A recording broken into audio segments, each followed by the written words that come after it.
Israel அமெரிக்காவின் தாக்குதலின் போது ஈரான் உச்ச தலைவர் காமேனி உயிர் தப்பியது எப்படி என்பது குறித்த சுவாரஸ்ய ஆச்சரிய தகவல் கிடைத்துள்ளது. இது தொடர்பான கூடுதல் தகவலுடன் நமது செய்தி தலைவர் சண்முகசுந்தரம் தயாராக இருக்கிறார். சண்முகசுந்தரம் விவரங்களை பதிவுகிறார். இஸ்ரேலுடைய உச்ச தலைவர் சுப்ரீம் லீடராக கருதப்படுகின்ற அயத்துல்லா அலி கொமேனியை கொலை செய்வதற்காக இஸ்ரேலின் மொசாட் உளவு அமைப்பு குறிவைத்து பல தாக்குதலை நடத்த முயன்றது. அதே போன்று அமெரிக்கா முதலில் முயன்று பிறகு நாங்கள் தற்போதைக்கு விட்டு வைக்கிறோம் என்ற வகையிலே கூறினார்கள். எனவே அவர் எங்கு இருந்தார், எப்படி இருந்தார் என்பது குறித்து பாதாள அறைகளில் இருந்தார் என்று பொதுவாக கூறப்பட்டாலும் அது தொடர்பான தற்போது ஈரான் இன்டர்நேஷனல் செய்தி நிறுவனம் மூலமாக நமக்கு சில பிரத்யேக தகவல்கள் கிடைத்திருக்கின்றன. அதில் எந்தெந்த பதுங்கு குழிகளில் அவர் இருந்தார் என்பதுதான் சற்று ஆச்சரியமாக இருக்கிறது. என்றால் தற்போது நாம் பார்க்கின்ற காட்சிகளை பார்க்கலாம். இதெல்லாம் அவருடைய தங்கியிருந்த பாதாள அறைகளுக்கான வழிகள். 3 இடங்களுக்கு குறிப்பிட்டிருக்காங்க. இந்த 3 இடங்களில் எங்கு இருந்தார் என்பது அவருக்கும் அவருடன் இருந்த குடும்பத்தினர் மற்றும் பாதுகாவலர்களுக்கு மட்டும்தான் தெரியும். அந்த 100 சிறப்பு அதிரடி கமாண்டோ படை வீரர்கள், எலைட் போர்ஸ் என்று அழைக்கப்படுகின்ற வெலிஹி அமூர் யூனிட் என்று அழைக்கிறார்கள். இவர்கள் IRGC என்று அழைக்கப்படுகிற ஈரானிய புரட்சிகர ராணுவ படையினுடைய மிக முக்கியமான வீரர்கள் அவர்கள் தான் கூட இருந்தார்கள். தற்போது இந்த பதுங்கு அறைகளை பார்க்கிறோம். இது போன்ற பாதாள அறைகளில் தான் அவர் இருந்திருக்கிறார் என்ற தகவல் நமக்கு உறுதிப்படுத்தப்பட்டிருக்கிறது. அது மட்டுமல்ல, இந்த பாதாள அறைகளில் எந்த வகையான குண்டுகள் போட்டாலும் ஒன்றுமே ஆகாதாம். அதாவது அமெரிக்கா பங்கர் வெடிகுண்டு என்று பங்கர்களிலே பதுங்கு குழிகளில் பதுங்கி இருந்தாலும் அவற்றையும் அழிப்பதற்கான பங்கர் பாம்ஸ் என்று கண்டுபிடித்து அதனையும் பயன்படுத்தினார்கள்.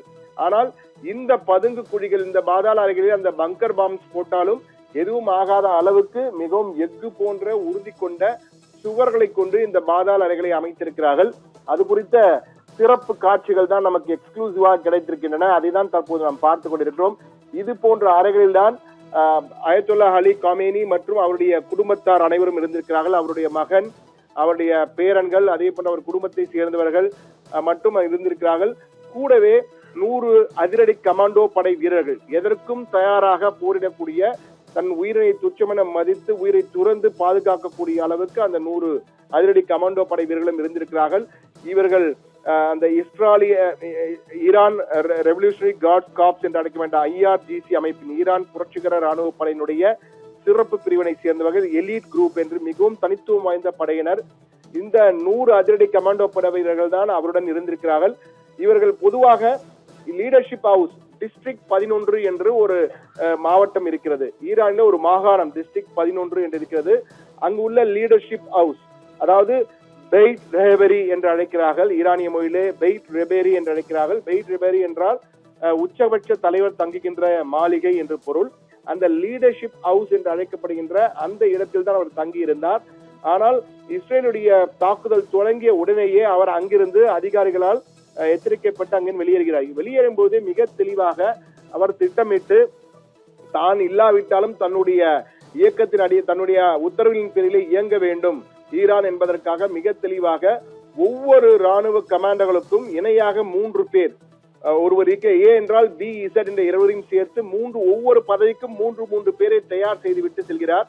எனவேதான் ஈரானுடைய ராணுவ கமாண்டர்கள் எல்லோரும் தளபதிகள், முக்கிய தளபதிகளை இஸ்ரேல் ராணுவம் உளவுத்துறையின் மூலமாக அந்த எலக்ட்ரானிக் சாதனங்களை வைத்து அவர்களை கொலை செய்த போது உடனுக்குடன் அடுத்த தலைவர் மாற்றப்பட்டார். ஆனால் காமேனி அப்போது தாயகத்தில், அதாவது பாதாள அறைகள் தான் இருந்தார். வேறு யாரும் தொடர்பு கொள்ள முடியாத அளவுக்கு அவர் இருந்தார். இருந்தாலும் உடனுக்குடன் தலைவர்கள் மாற்றப்பட்டது, கமாண்டோ வீரர்கள் மாற்றப்பட்டது, அணு விஞ்ஞானிகள் புதிதாக உள்ளே வந்தது. அனைத்திற்கும் காரணம் ஏற்கனவே மிக தெளிவாக திட்டமிட்டு விட்டுதான் காமேனி பாதாள அறைக்குள் சென்றிருக்கிறார். அது மட்டுமல்ல, தான் இருக்கும் இடம் வேற யாருக்கும் தெரிந்துவிடக்கூடாது என்பதற்காக ராணுவ உயர் தளபதிகளுக்கு கூட அவர் எங்கிருக்கார் என்பது தெரியாத அளவுக்கு மிக தெளிவாக அந்த எலக்ட்ரானிக் உபகரணங்கள், செல்போன் வசதியில் கிடையாது, எந்த விதமான எலக்ட்ரானிக் உபகரணம் கிடையாது. வேறு யாருமே நேரடியாக ஒருவர் தான் தொடர்பு கொள்ள, உதவியாளர் ஒருவர் தான் தொடர்பு கொள்ள முடியும். அவரும் யார் அந்த உதவியாளர் என்பதை கண்டுபிடிக்க முடியாத அளவுக்கு மிக தெளிவாக திட்டமிட்டிருக்கிறார்கள். அதனால்தான் அலி கமேனி எந்த இடத்தில் இருந்தால் என்று இஸ்ரேல் உளவுத்துறை, உலகின் பிரபலமான உளவுத்துறை மொசாட், அந்த உளவு அமைப்பினால் அவர் எங்க இருக்கிறார் என்பதை கடைசி வரை கண்டுபிடிக்க. ஆனால் அவர்கள் எங்கிருக்கிறார் தெரிந்தாலும் அவர்களால் எதுவுமே செய்ய முடியாத அளவுக்கு மிக தெளிவாக திட்டமிட்டு அவர் எங்கிருந்தார் என்றால் லவிசா நகரில் இருந்தார்கள் என்றுதான் முதலில் கூறினார்கள். ஆனால் அவர் வடக்கு தெஹ்ரானில் இல்லை, வேறு ஒரு பகுதியில் தான் இருந்தார் என்று கூறுகிறார்கள். அதுவும் மலைப்பாங்கான பகுதிகள். நமக்கு கிடைத்த அந்த பாதாள அறைகளை பார்க்கும்போது நமக்கு தெரியும். அப்படிப்பட்ட மிக மிக அதி உயர் பாதுகாப்புடைய அந்த பாதாள அறைகள் தான் இருந்திருக்கிறார்.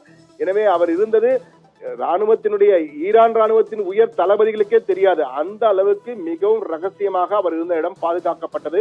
தற்போது அவர் வெளியே வந்து அமெரிக்காவின் கன்னத்திலே அறைந்து விட்டோம், அதனால் அவர்கள் பதுங்கி போரினை நிறுத்திவிட்டார்கள், போர் நிறுத்தம் செய்து விட்டார்கள், எங்களை சீண்டினால் மீண்டும் பயங்கரமான பதிலடி கொடுக்கப்படும் என்ற வகையில் எச்சரிக்கை கொடுக்கும் வகையில் வெளியே வந்து பேசினார். ஆனால் பொதுவாக காமினி வெளிவட்டாரங்கள் வருவதே இல்லை.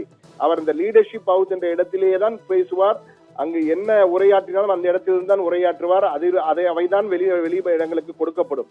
தற்போது அந்த பாதாள அறைகள் இருக்கும்போது அவர் எங்கிருக்கிறார் என்பது அவர் குடும்பத்தாருடன் தான் அவர் அழைத்து செல்லப்பட்டார். குடும்பத்தாரும் அந்த 100 கமாண்டோ படை வீரர்களும் தான் அவருடன் இருந்தார்கள், மற்ற யாருமே அவருடன் இல்லை என்பதால் அவர் இருக்கிறாரா இல்லையா என்பதே சந்தேகமாக இருந்தது.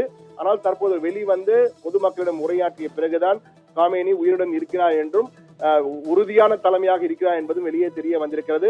ஆனால் தற்போது அவர் எப்படி இருந்தார், எப்படி ஒளிந்திருந்தார் என்பதெல்லாம் கண்டுபிடிக்கும் வகையில் இஸ்ரேலின் உளவு அமைப்பான மொசாட் மிக தீவிரமாக இறங்கி இருக்கிறது.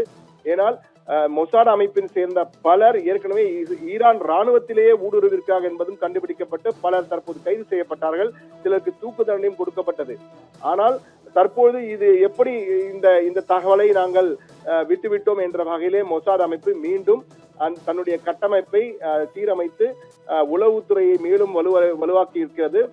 இது போன்ற பாதாள அறைகளுக்கு சென்றால் அதை கண்டுபிடிப்பதற்கும் போதிய உளவினை செய்ய வேண்டும், உளவு தகவலை சேகரிக்க வேண்டும் என்ற வகையிலே தன்னுடைய மொசாட் அமைப்புக்கு உத்தரவிடப்பட்டுள்ளதாக இஸ்ரேலில் இருந்து வரும் தகவல்கள் நமக்கு தெரிவிக்கின்றன. ஆனால் தற்போது கமேனி அந்த 11 நாட்கள் எங்கிருந்தார், எப்படி இருந்தார் என்பது குறித்து வெளியாகிருக்கும் இந்த பிரத்யேக தகவல்கள் முதன்முறையாக தற்போது இந்திய தொலைக்காட்சியில் நாம் வெளியிட்டிருக்கிறோம்.